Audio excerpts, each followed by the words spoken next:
Hola chicos, buenas noches, buenas tardes, buenos días, el día en que estén viendo esto. Hoy vamos a ver de la forma más corta, lo voy a intentar, la clase 20 y 21, que hablan sobre el modelo ISMP.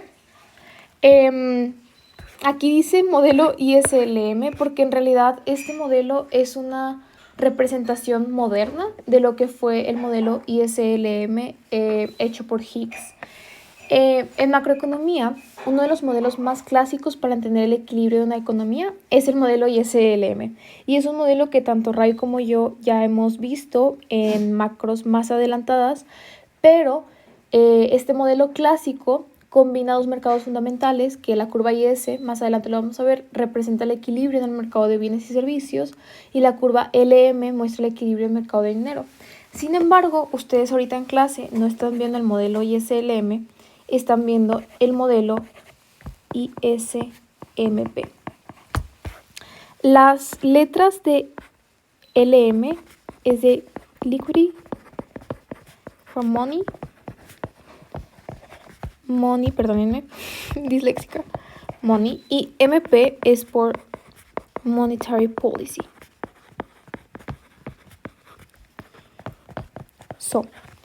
Nosotros ahorita no vamos a aprender, o sea, con esto ya tenemos una idea muy grande de lo que es el modelo ISLM, que es el clásico.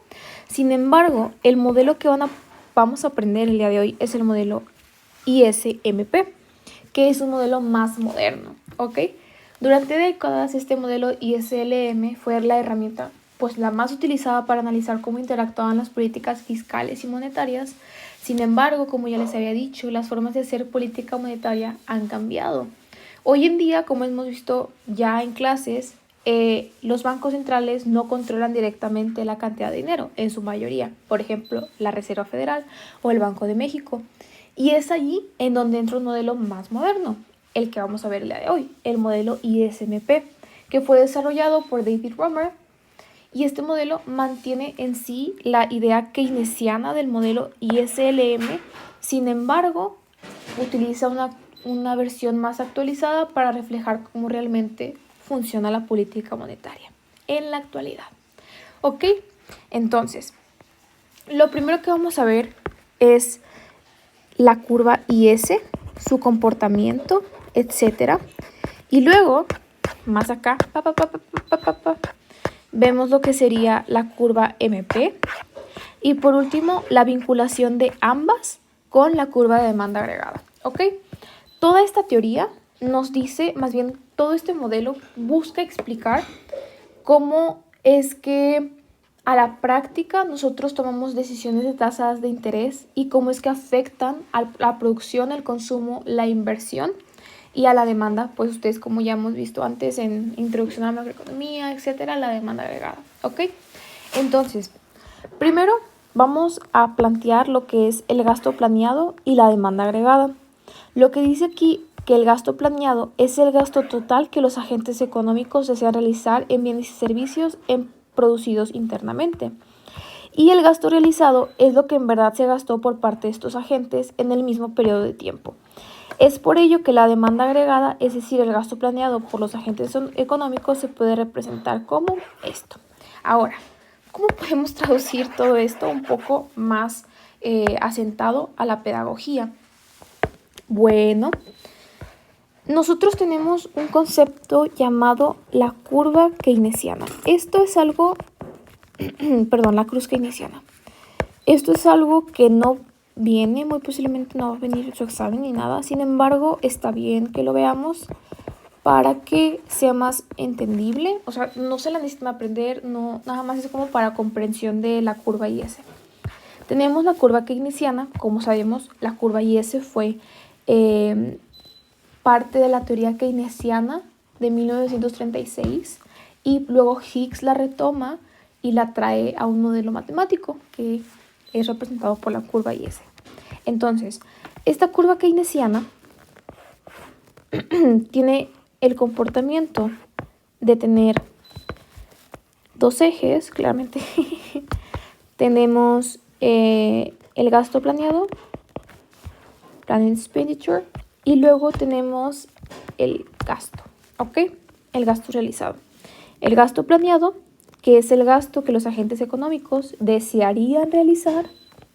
Y tenemos el gasto realizado, que es lo que en verdad se gastó, ¿ok? Es como si ustedes dijeran de que, no, pues yo esperaría en la fiesta a la que me invitó mi amigo gastar 100 pesos, sería mi gasto planeado. Sin embargo, lo que en realidad me gasté fueron 80 pesos, ¿ok?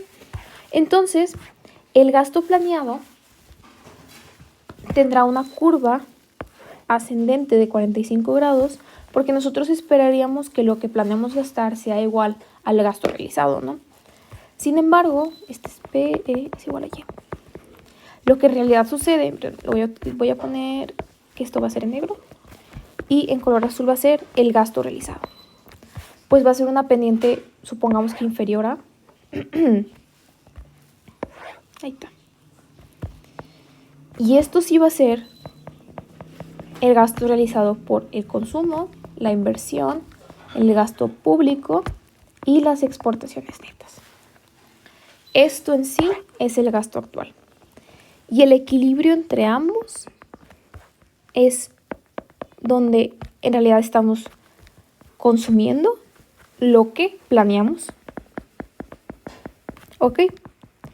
Y de aquí, de todos esos posibles equilibrios que se vayan a tener ante el movimiento en el gasto real, todos estos equilibrios, en el mercado de bienes,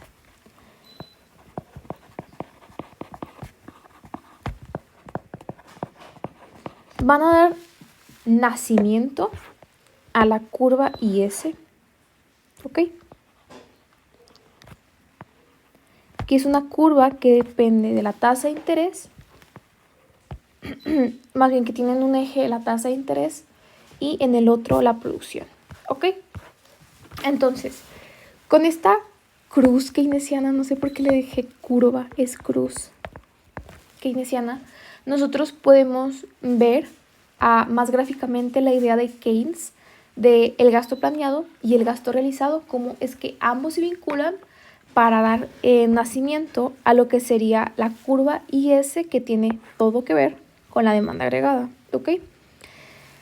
Entonces, esta curva de gasto realizado es súper parecida a la de demanda agregada.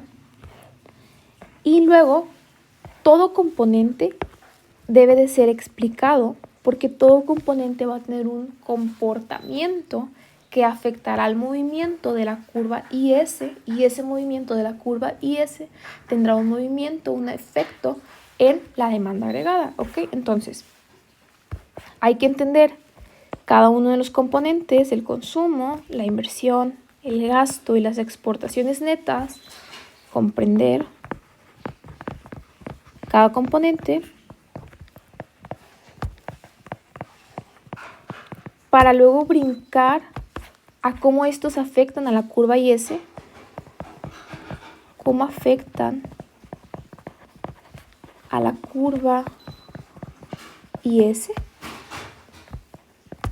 y cómo estos movimientos de la curva IS, cómo la curva IS afecta la, voy a poner demanda agregada, ¿ok? ¿Vale? Entonces, primer paso, comprender cada componente. Con la comprensión de cada componente nos vamos con el primerito de ellos, que es el gasto en consumo. Debemos de reconocer que Keynes propuso que el consumo dependía principalmente del ingreso disponible, y pues tiene todo el sentido, tiene lógica, ¿no? Si yo tengo 100 pesos, mi restricción, como lo han visto en micro 1, es de 100 pesos, y a partir de ese ingreso que yo tenga disponible es la cantidad de consumo que voy a tener, ¿no? Entonces, además de simplemente suponer que no tenemos otra restricción, sabemos que en la vida real hay una restricción muy verídica, que son los impuestos que nosotros vamos a tener que pagar cuando ya estemos pagando el SAT, cuando ya andemos allá en las cosas más oficiales. Entonces, el ingreso disponible va a estar dado por el ingreso que percibimos menos los impuestos gastados, ¿ok? Es decir, en una economía lo mismo, lo que produce la economía menos los impuestos, ¿vale? Ingreso disponible es aquello. Sin embargo, a pesar de no tener ingreso, imaginen, se acaban de quedar sin trabajo, se acaban de quedar sin chamba.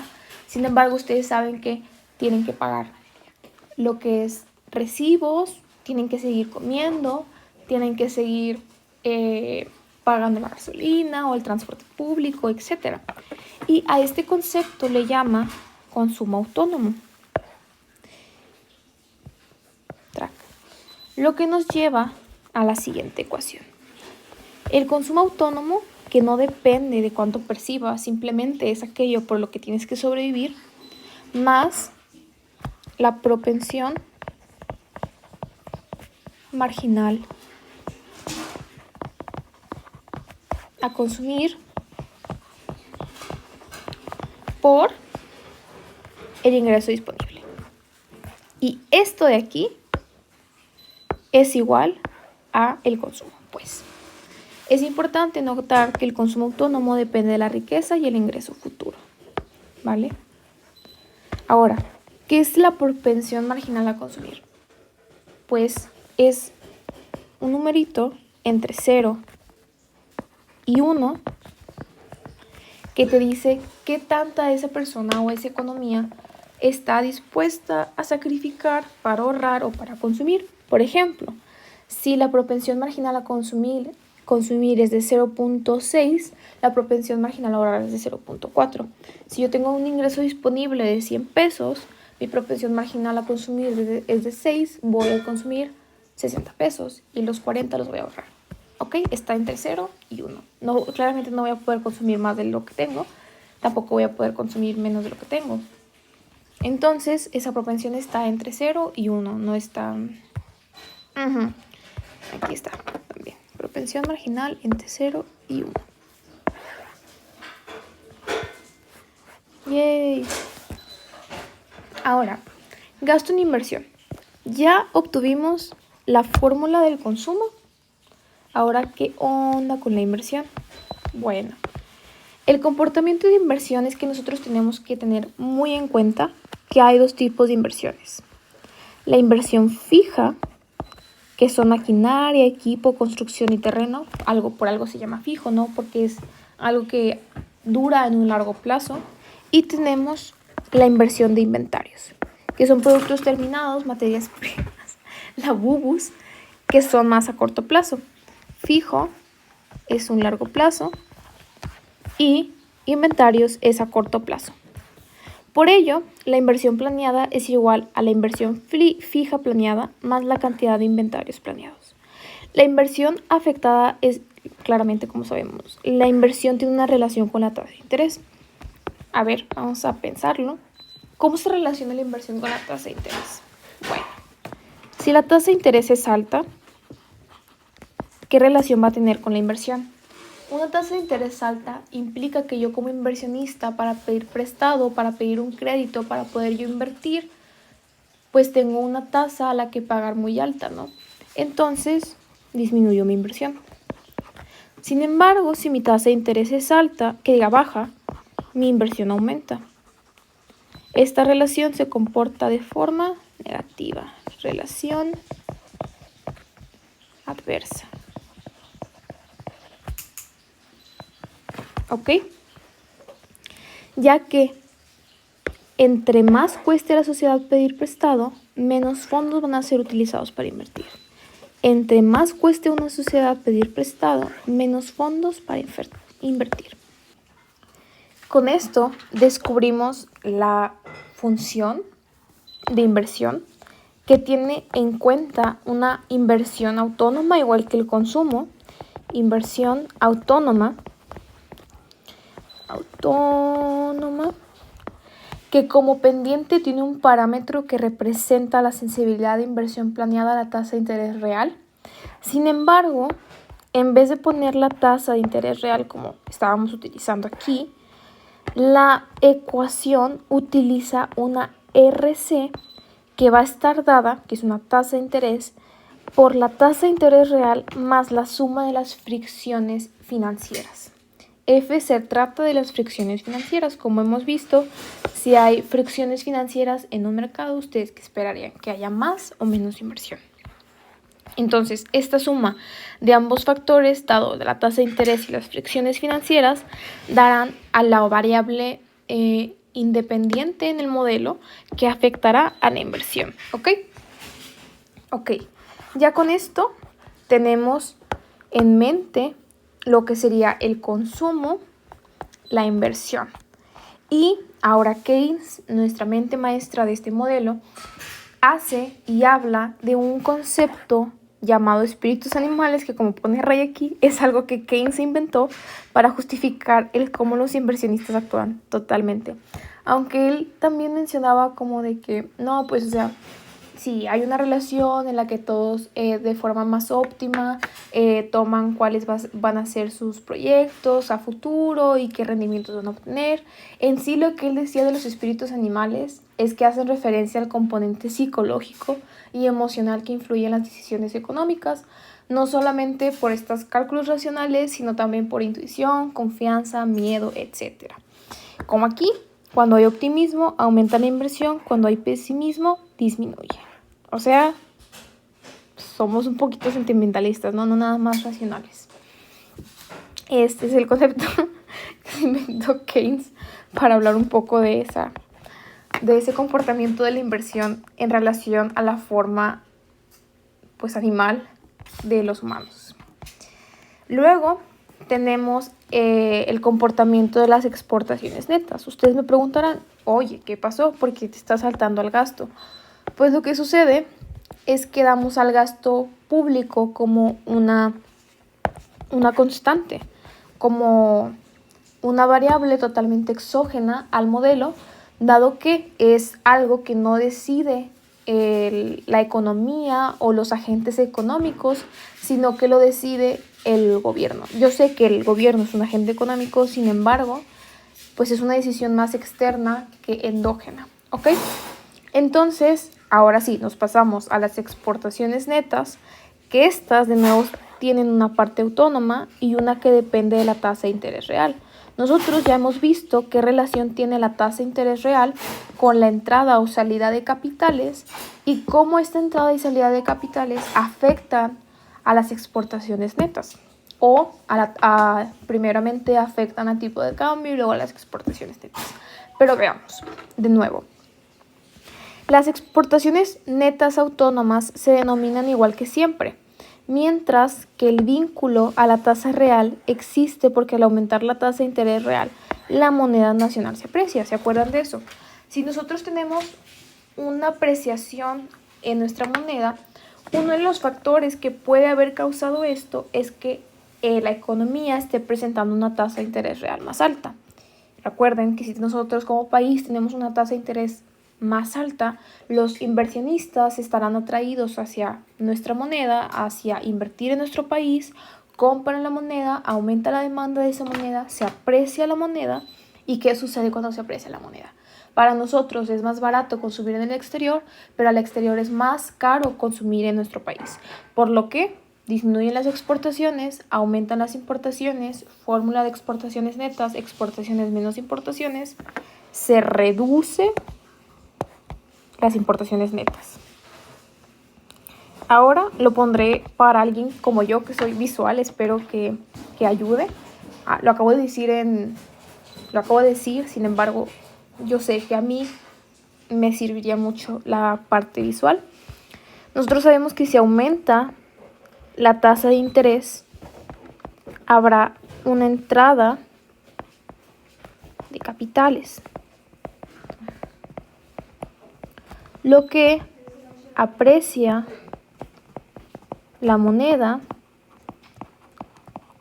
que causa una disminución en las exportaciones y un aumento de las importaciones, generando una reducción en las exportaciones netas. ¡Yay!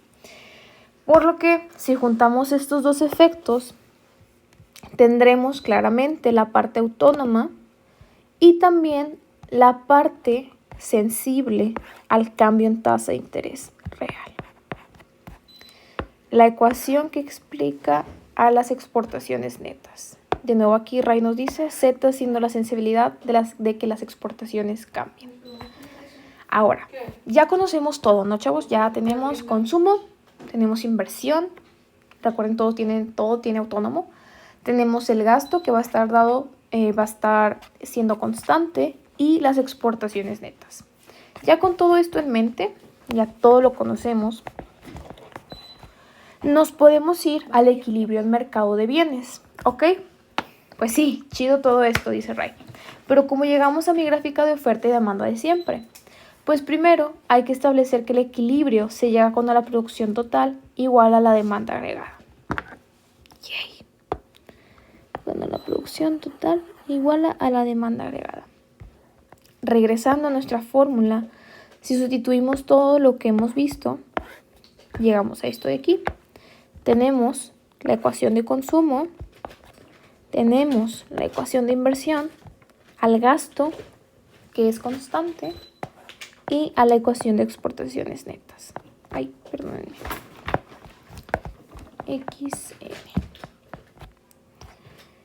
Agrupando todo con un poco de álgebra, como diría el doctor Vinicio, con un poco de álgebra rutinaria.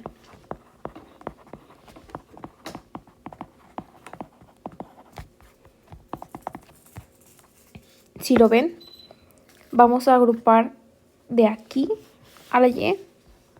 Para el otro lado, despejamos Y. ¿Qué más agrupo, Ray? Creo que nada más. Pasamos el 1 sobre la propensión marginal a consumir y obtenemos la ecuación de la curva IS.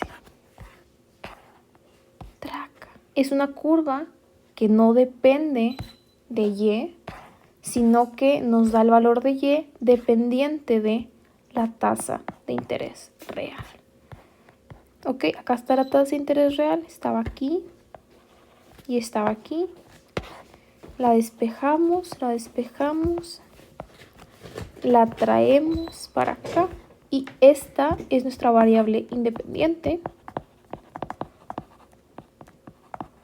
Y esta es nuestra variable dependiente. Como saben, estamos chiflados y la mayor parte del tiempo utilizamos la inversa. La demanda, ustedes saben que utilizamos en vez de precio como independiente, lo utilizamos como dependiente. En este caso es lo mismo. La curva, más bien la gráfica, se ve de esta forma. La tasa de interés de forma dependiente y la producción de forma independiente. ¿Ok? A lo que llegamos en el slide anterior se le conoce como la curva IS. Y a continuación vamos a ver cómo podemos manipularlo un poco y cómo los distintos cambios en los factores aumentan la curva IS. ¿Ok? Todo esto que vimos nos lleva al equilibrio en el mercado de bienes y ese equilibrio va a estar transformado en una curva. Todo punto sobre la curva IS es un equilibrio en el mercado de bienes. Esta curva tiene una pendiente descendiente, IS, y en este caso, bueno, no, aquí no está la pendiente. Ahí está, ¿ven? Cosas a practicar sería un aumento en G. ¿Qué esperarían que pase con un aumento en G? Si aumenta G, aumenta el intercepto. Si aumenta T, disminuye el ingreso agregado, que diga el ingreso disponible. Y lo que va a suceder es que la curva se desplaza hacia abajo. Un aumento en consumo autónomo aumenta el intercepto, aumenta la curva IS. Un aumento en la propensión marginal a consumir implica que los hogares consumen más por cada peso adicional de ingreso, fortaleciendo la demanda agregada, lo que hace que la curva se desplace. Si lo ven aquí, esto también está aquí y también está acá, lo que podría hacer que la curva se vuelva más plana también. Así que vamos a volverla más plana. Traca. Quizás así. Ahí está. Ahora, factores autónomos. Las exportaciones netas. Un aumento en estos es externo a la tasa de interés real y puede estar más relacionado a preferencias de los consumidores tanto nacionales como extranjeros. Consumo autónomo. Estos, como mencionados anteriormente, depende, disculpen el ruido, de si la riqueza de las personas ha cambiado o si se han vuelto optimistas sobre la situación en el futuro. Y la inversión autónoma, estos causan un desplazamiento en la curva IS y se deben a que las personas ganan o pierden confianza sobre los mercados. Espíritus animales.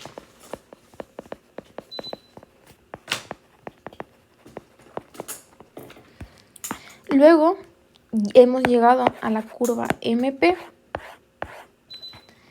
que esta es una curva muy parecida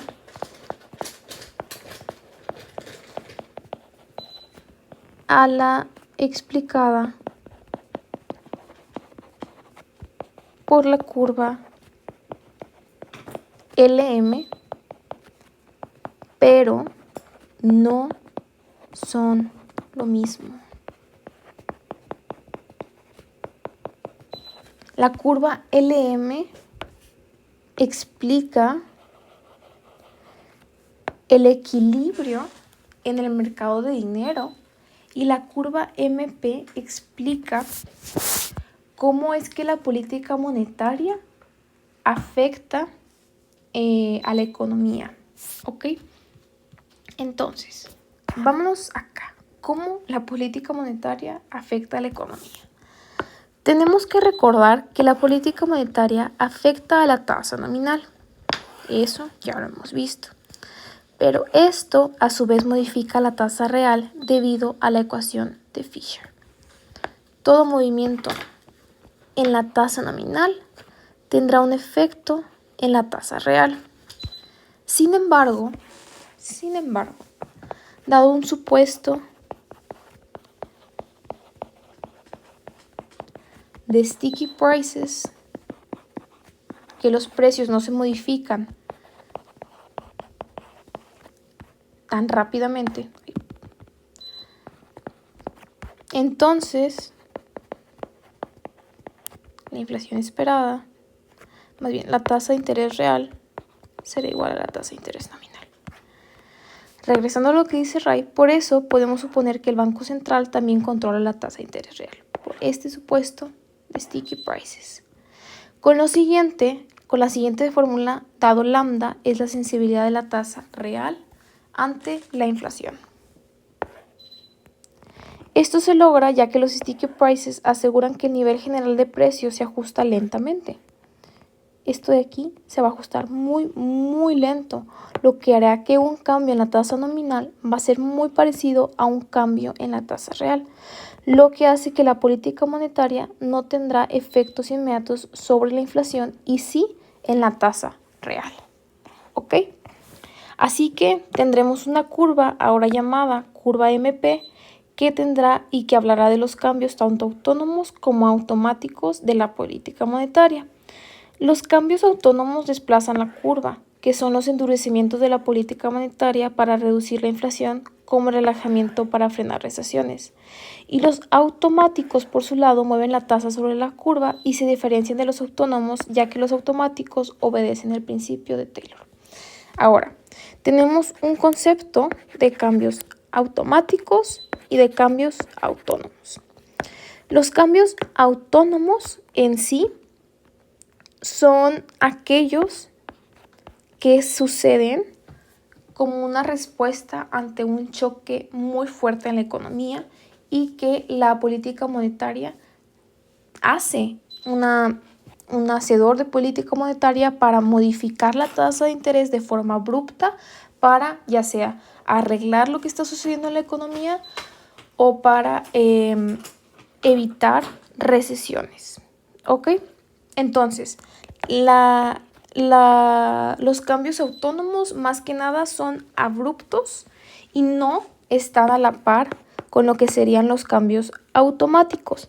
Entonces, digámoslo de alguna u otra manera, un cambio automático sería como dejarte ir caminando para llegar a un lugar, y un cambio autónomo es cuando vas corriendo para intentar llegar a ese lugar. Entonces el automático sería como estar tranquilo, seguir la regla, el principio de Taylor. Sin embargo, el autónomo es, hey, cuidado, hay que hacer algo. Entonces la curva MP se va a desplazar. Es decir, al aumentar la inflación, aumenta la tasa de interés y viceversa. Ahí. La curva MP se va a ver con una pendiente ascendente.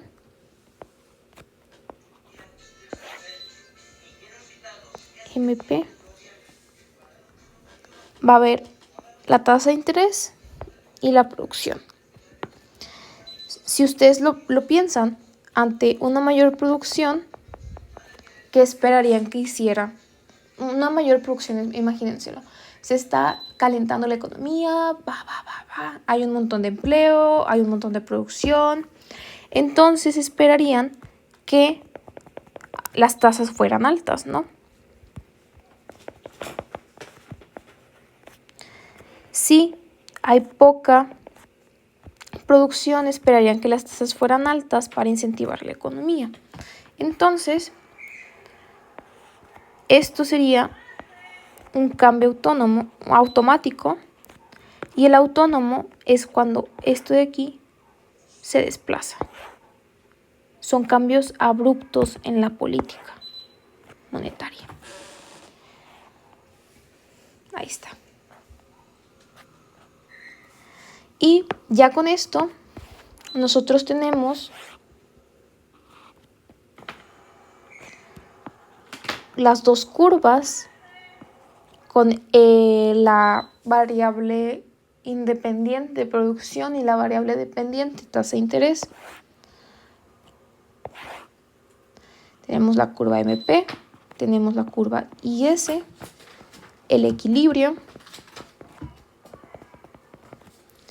y ante esto, algún movimiento en estas dos curvas tendrá un efecto en la demanda agregada. ¿Ok?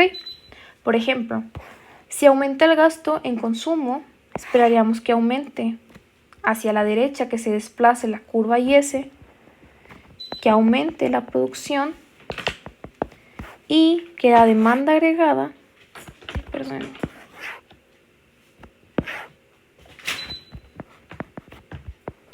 se desplace hacia la derecha, aumentando también la producción. Si, por ejemplo, la política monetaria decide tomar decisiones para incentivar a la economía, nosotros esperaríamos que la curva MP tenga un movimiento hacia la derecha, teniendo sentido con una reducción en las tasas y un aumento en la producción, por lo que, de nuevo, habría un aumento en la demanda agregada. La curva de demanda agregada nos muestra la relación que hay entre la inflación y el producto agregado. Por ende, para construirlo, combinamos la curva MP y la curva IS, suponiendo que las expectativas de inflación y la postura monetaria están dadas. Este combinamiento. La curva se desplaza por desplazamientos en la curva IS, así también como por desplazamientos en la curva MP. Y bueno, chicos, eso sería todo. Muchas gracias.